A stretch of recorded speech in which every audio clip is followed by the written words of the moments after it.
Voilà, bonjour, je fais une vidéo pour la correction des devoirs, pages 19 et 20, ce qui est beaucoup plus simple. Si vous avez des problèmes de compréhension, vous pouvez revoir cette vidéo sans souci. C'est parti. Petit rappel concernant le domaine d'une fonction. Le domaine d'une fonction d'un point de vue théorique, c'est l'ensemble des antécédents, donc des x, qui ont une image, donc qui ont un y, que l'on note f de x. En d'autres mots, c'est là où la fonction existe sur l'axe des x.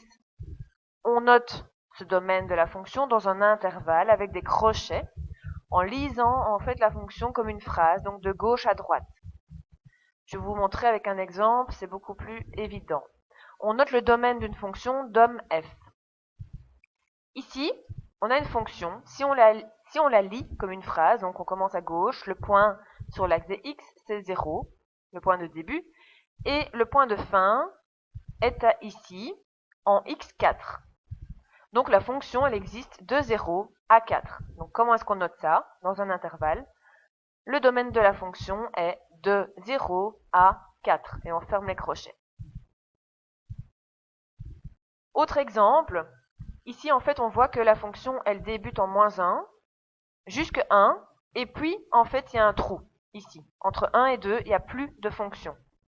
Par contre elle reprend de 2 à 4.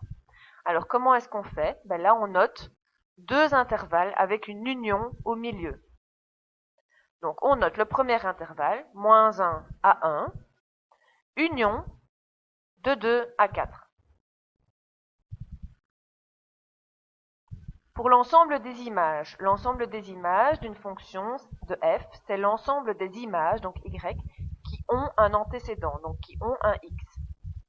En d'autres mots, c'est le même principe que pour le domaine, mais cette fois-ci on regarde l'axe des y. Donc on regarde le point le plus bas de la fonction sur l'axe y et on remonte le long de l'axe jusqu'au point le plus haut en vérifiant que la fonction existe tout le temps et qu'il n'y ait pas d'interruption ou de trou.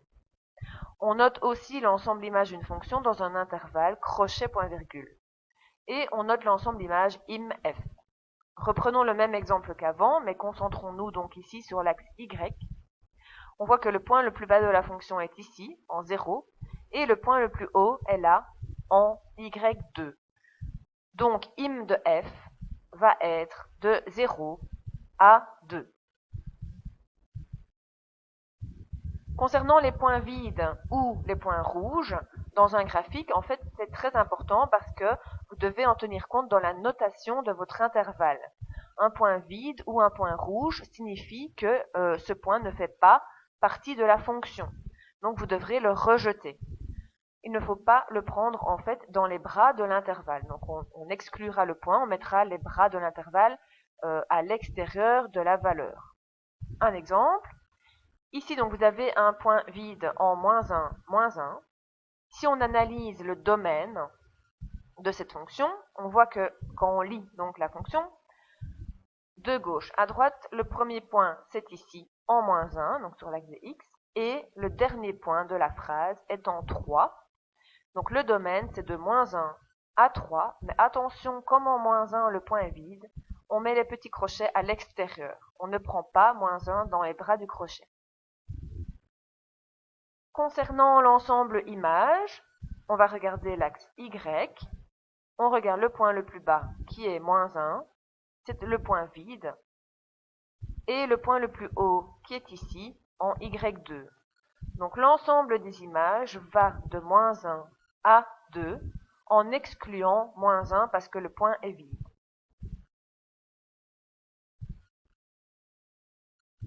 Corrigeons les 6 fonctions ici. Donc, vous avez 6 fonctions, vous les retrouvez là en bas au milieu, à gauche les domaines, à droite l'ensemble des images et il fallait relier. Première chose, notez les graduations sur vos axes. Donc 0 et 1 sont notés, donc vous comptez correctement, parce que si vous faites une faute là, c'est déjà mal barre. Et donc pour le domaine de cette fonction 1, si on lit la fonction comme une phrase, on voit qu'elle commence en moins 3 sur l'axe des x et qu'elle s'arrête en 2. Attention à l'étoile, c'est un point rouge, donc il faut en tenir compte, il faudra rejeter la valeur 2. Donc, quelle est la réponse? C'est celle-ci en orange. Le domaine de cette fonction 1, c'est bien de moins 3 à 2 en rejetant 2. Qu'est-ce qui se passe pour l'ensemble image? On regarde l'axe Y. Le point le plus bas est là, en moins 2. Le point le plus haut est ici, c'est le point rouge, en 3. Mais attention, on ne prend pas 3. On l'exclut des bras de l'intervalle parce que c'est un point rouge. Donc la réponse, c'est celle-ci, avec les petits crochets de l'intervalle à l'extérieur du 3. Parce que c'est un point rouge, un point vide qui ne fait pas partie de la fonction. Passons à F2. Attention, il y a un point rouge ici, à l'étoile, en 2, moins 2. Alors, la fonction n'a pas de début, elle n'a pas de fin. On imagine qu'elle continue sans cesse. Il y a des petits pointillés, d'accord, imaginons. Donc, en fait, tous les x vont exister, vont donner lieu à un point sur la fonction, excepté, évidemment, pour le point rouge ici, donc en x égale 2. Donc, quand la fonction existe pour toute valeur de x, on dit que toutes les valeurs, en fait, on va noter ça les réels. Donc, on va noter R. Attention, donc la réponse c'est R excepté 2. Donc, comme il y a le point rouge en x égale 2, on va faire une exception sur la valeur 2. Donc, tous les réels ont un point sur la fonction, excepté 2, parce que 2 donne lieu à un point rouge. Même principe en analysant l'axe des y pour l'ensemble des images. La fonction, elle continue, donc elle existe pour tous les y négatifs ici, et pour tous les y positifs vu qu'elle remonte là, excepté au point rouge en moins 2. Donc même notation, pour l'ensemble des images, ça va être tous les réels excepté moins 2. Pour la troisième fonction, il y a toujours un point rouge ici sur l'axe des y en x0. Là, il y a bien un point de départ de la fonction en moins 4 et il y a bien un point de fin en 2. Donc le domaine, ça va être moins 4, 2, excepté le point rouge qui est en x0. Pour l'ensemble des images, on regarde le point le plus bas, c'est ici en moins 3,5, et le point le plus haut qui est ici en 2. Donc c'est bien de moins 3,5 à 2, excepté le point rouge qui est en moins 2, en y moins 2. Là. Pour la quatrième fonction, il y a toujours un point rouge ici, en 1. C'est le même principe que pour la fonction 2. On imagine qu'elle continue à gauche et aussi bien à droite. Donc tous les x donneront un point sur la fonction.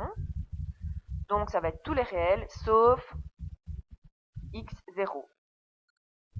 Donc pour la fonction 4, tous les réels sauf 0, on indique R avec le petit 0 en dessous, ce qui veut dire excepté 0.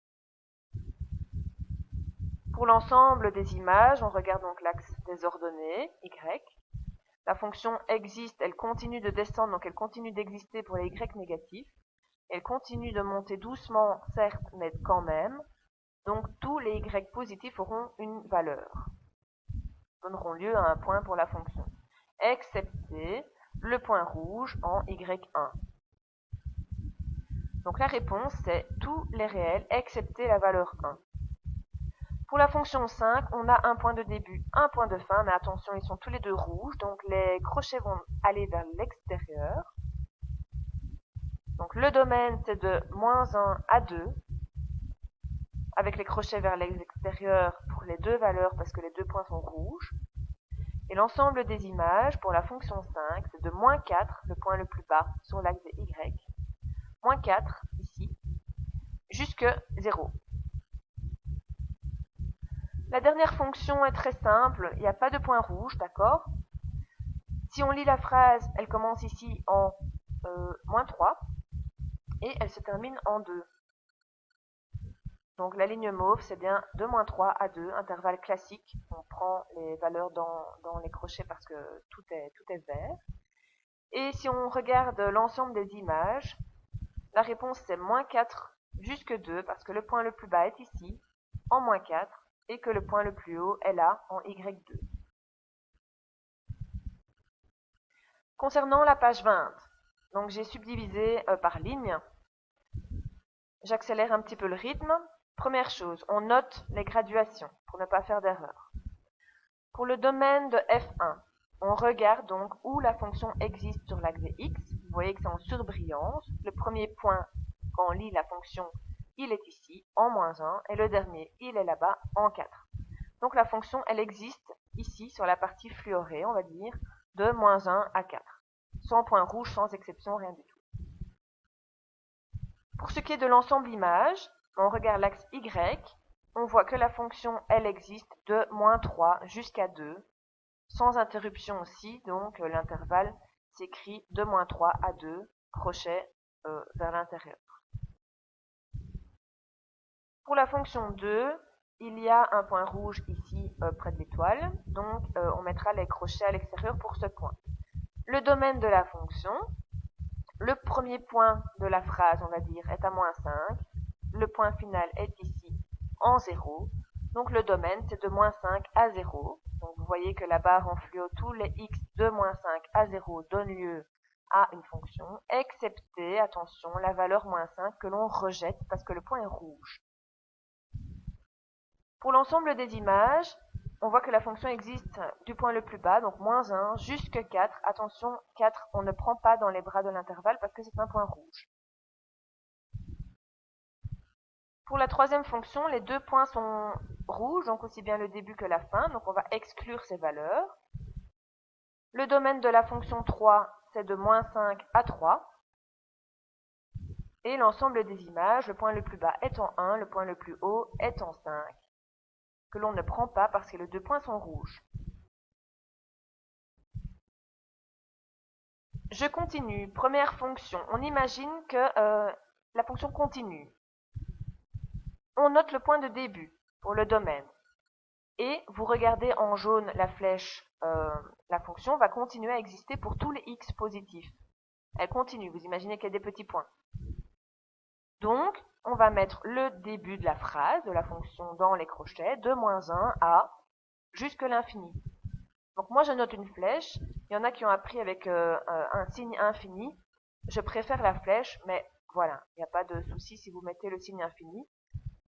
Donc le domaine de cette fonction 1, c'est de -1 jusqu'à flèche vers la droite. Même réflexion pour l'axe Y. Le point le plus bas est en 1 et la fonction continue de monter jusqu'à l'infini. Donc on va noter de l'intervalle 1 à l'infini. Pour F2, c'est le même principe, mais en fait la fonction continue vers la gauche. Donc il n'y a pas de début, donc on met une flèche vers la gauche. Par contre, il y a bien une fin à la phrase de la fonction en x2. Donc le domaine, c'est flèche vers la gauche, point virgule 2, on ferme le crochet. Même principe pour l'axe Y. On voit que le point le plus bas, c'est bien -2, mais il n'y a pas de point le plus haut parce que la fonction continue. Pour F3, le premier point est à -4. Attention, c'est un point rouge, donc on met les petits bras de l'intervalle vers l'extérieur. Et la fonction continue vers la droite, donc on met une flèche. Même principe pour l'axe Y et donc pour l'ensemble image. Le premier point tout en bas sur l'axe Y, c'est bien -3. Attention, il est rouge, donc les bras vont vers l'extérieur. Et la fonction continue de monter. Donc elle ne s'arrêtera pas. Elle existera toujours pour Y1, 2, 3, 4, 10, 20, 200. Donc on met une flèche vers la droite. Je termine. Ici, ce sont des annotations un petit peu particulières, dans le sens où, pour la première fonction, vous voyez que la fonction n'a pas de début, elle n'a pas de fin. Donc elle existe aussi bien pour tous les x négatifs que pour tous les x positifs. Donc en fait, la fonction, elle existe sur tout l'axe x, donc toutes les valeurs. Donc on note que le domaine de F1 va être tous les réels, sans exception. On réfléchit de la même façon pour l'axe y. La fonction 1 va exister pour tous les y, mais attention, tous les y positifs. Vous voyez que la fonction, elle n'existe que pour les y à partir de 0, donc 1, 2, 3, etc., etc., et elle continue de monter. Par contre, elle n'existera pas en dessous de l'axe, donc il n'y aura pas de fonction pour tous les y négatifs. Donc, on note comment la réponse, R plus. Et j'accélère parce que ça va couper. Voici les réponses pour la suite. Si vous avez des questions, n'hésitez pas à me contacter ou à revoir la vidéo.